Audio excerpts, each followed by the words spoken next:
Welcome back to the program.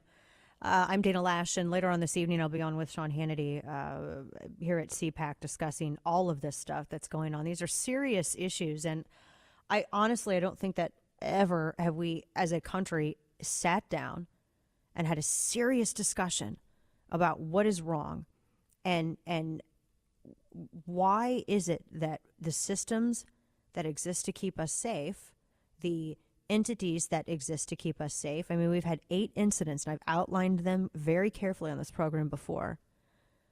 FBI reports were not followed up on. The FBI already came out and said that they did not follow up on this, one of either tip that they received on this.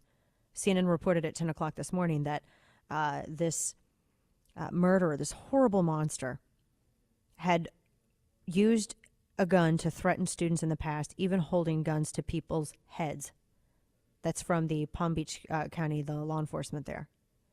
I want to bring on a young man that I met yesterday as I was walking into the town hall, and it was a sensory overload because it was loud and a lot of people were yelling, and you're just kind of trying to get your bearings. And I was walking in, and this young man extended his hand, and I looked up. He was wearing a blue Air Force shirt.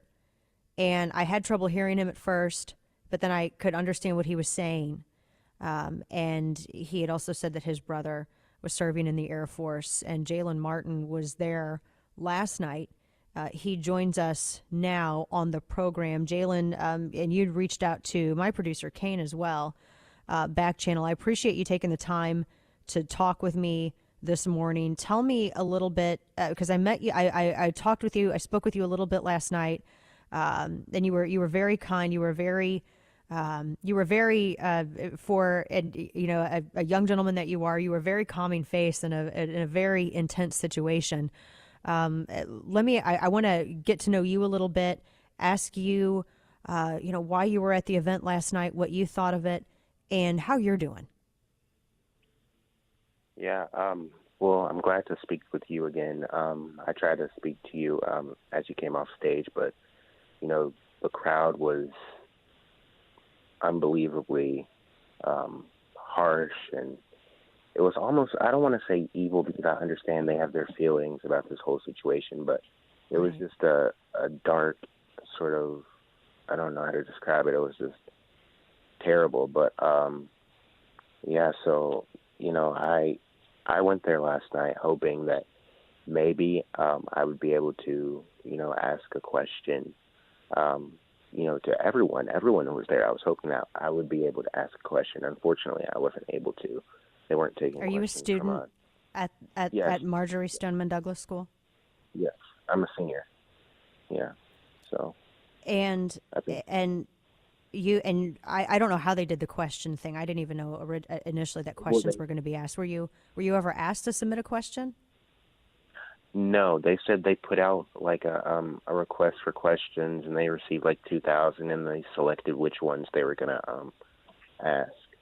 So that's what I guess the executive producer for the program, he came over and walked over and told us. When you were in the audience last night, Jalen, you were a senior, and I mean, you're a student at the school. I can't imagine.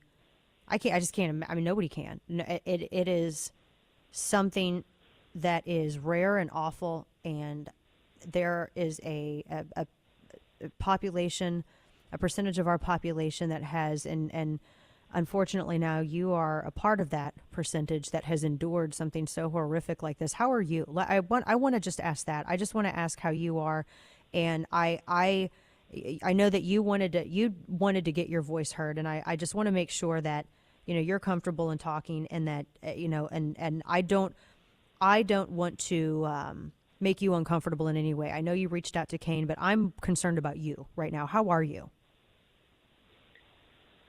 It didn't really sink in what happened until a few hours after this.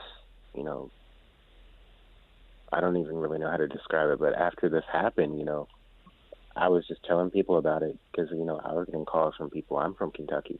I'm getting calls from people back in Kentucky who are asking how I am. And it's sort of like I was just talking nonstop, but once I calmed down and really sat there and thought, that's when it really hit me that, this could have been me. This could have been, somebody else. This is something, and then, the next day we find out that, hey, this was something that could have been stopped. This is something that they had information about possibly happening, and, it's kind of like something you always talk about, like, what if this happened, but then it happens, and you could have took action, and, that's how the FBI did nothing. And did you know this individual? I don't want to mention his name. You didn't? No, I did not. And you were there when. Okay. Yeah. And you were there when everything happened. Yeah, I was in my fourth period class. I was on the opposite side of the school, luckily, but I had a few friends who were on that side of the school in that building, and I talked to them. They were just saying, like, that was insane. Like, no one knew that this was going to happen. No one expected this to happen. We thought this was something, at least from where I was, we thought this was a fire drill because, we heard the fire alarm again. We had already heard it in second period, and turns out this was something that we could never have imagined from hearing that fire alarm. What would you like to see? What do you think should happen? What would it take for you to feel safe in school? And what would you like to see as a student, as someone who has gone through this? I want to know what would make you feel safe. I feel like what we need to start talking about is, we need to get off of the subject of it's only the gun's fault and stuff like that. Like, even, the sheriff said it last night that he's the one to really blame. But the thing about it is, this is something that or not us, but, the FBI, the police department had information about this possibly happening ahead of time, and they did nothing. And the more I think about that, the more, upset I get that there's a lot of friends that I have that are really scared to go back to school. I have a friend who just went back to Canada because of this. Oh, wow. And, this is, she went all the way back to Canada. I think what we need to do is we need to hold law enforcement accountable. And also, I think that what we need to do is we need to talk to lawmakers about, hey, what do you think about increasing, not necessarily security in the sense that we're going to have people walking around with badges and guns and stuff, but, there's a problem about veterans coming home and not really being able to find work.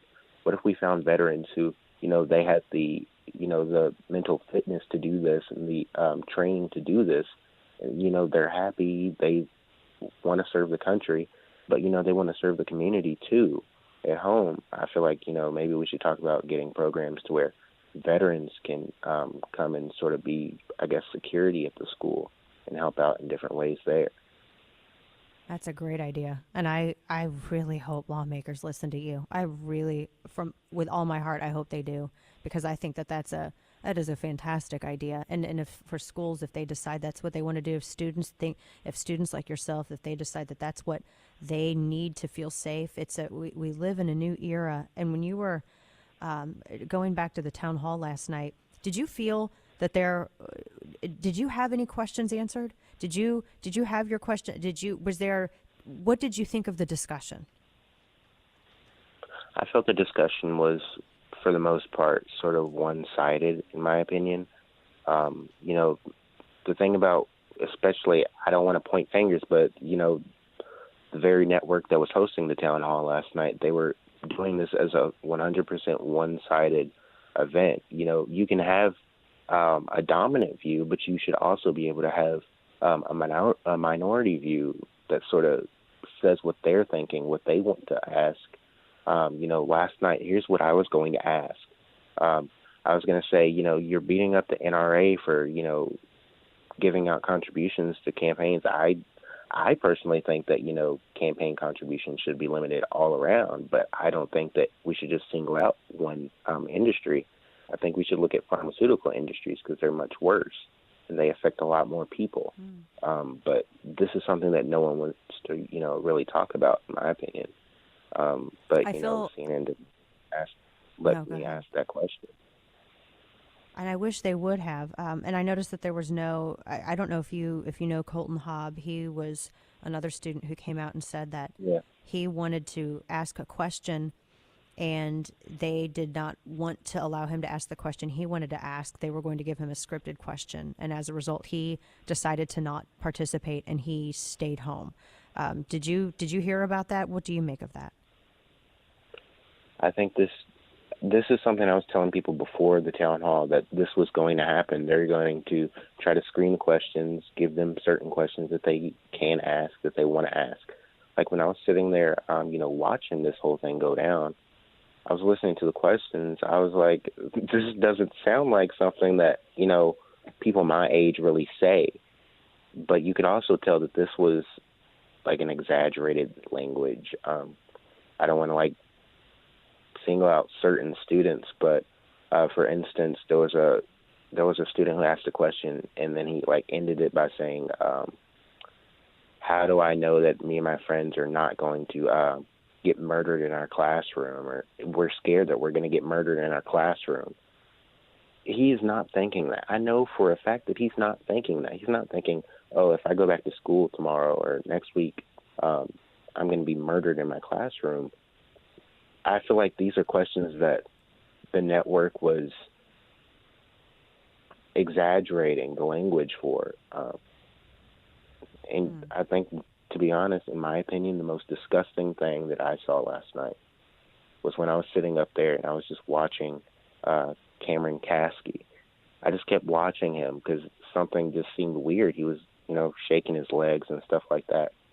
The more I watched him, the more I saw that he was exaggerating his expressions. It was like that he wanted someone to. It was like he was conscious that there was a camera watching him, and he wanted to make sure that he was showing an emotion that would seem. Well, I know that. I mean, I remember what it's like to be a teenager, and it's not. I mean, even on a good day, sometimes, it's rough, and you all have gone through some really hard stuff, and I think.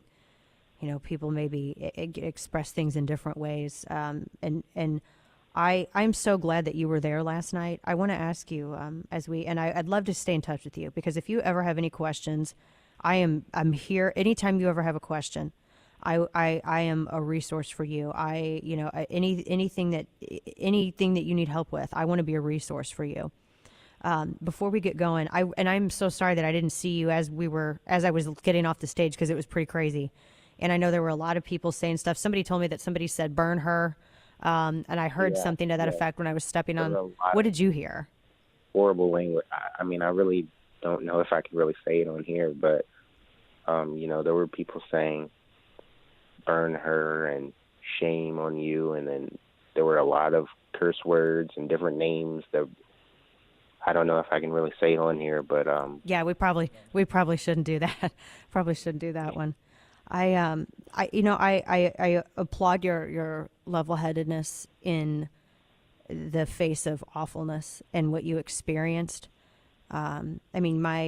You're just a couple of years older than my oldest son, and it is I hate with so much that you guys had to endure this, and I am just so proud of how you're coming through this, and so many of you are coming through this, and I want to make sure that you're heard. I want to make sure that people like Colton Hobb are also heard, because I feel like you guys aren't having your voices put out there as much as either, and I want to if that's something that you feel comfortable doing and your parents feel comfortable with you doing, I am a resource for you. Do not hesitate. We're going to stay in touch to reach out. Jalen, God bless you. God bless you. God love you. And I want to say thank you for being a sweet, calm face when it was hard for everybody last night. You're welcome. Thank you for going out there, because people want to take this whole thing way too far. And I don't want to exaggerate, but they're basically trying to, repeal the Second Amendment. And that's something that at the end of the day, once that's gone, people are going to continue blaming cops for things that happen, and I don't want it to get to that point. Then people just entirely lose trust in everything. And then at that point, it's unsafe for everyone. And I don't want to see that at all. Exactly. That's a great point. Jalen Martin from Parkland, Florida. God bless you, Jalen. Thank you so much for calling in, for reaching out to us, and for sharing your perspective on this. And again, we'll stay in touch, and do not hesitate if you need us. Jalen, God bless you. Thank you so much. Thank you. We have a little bit more of the show left here, and before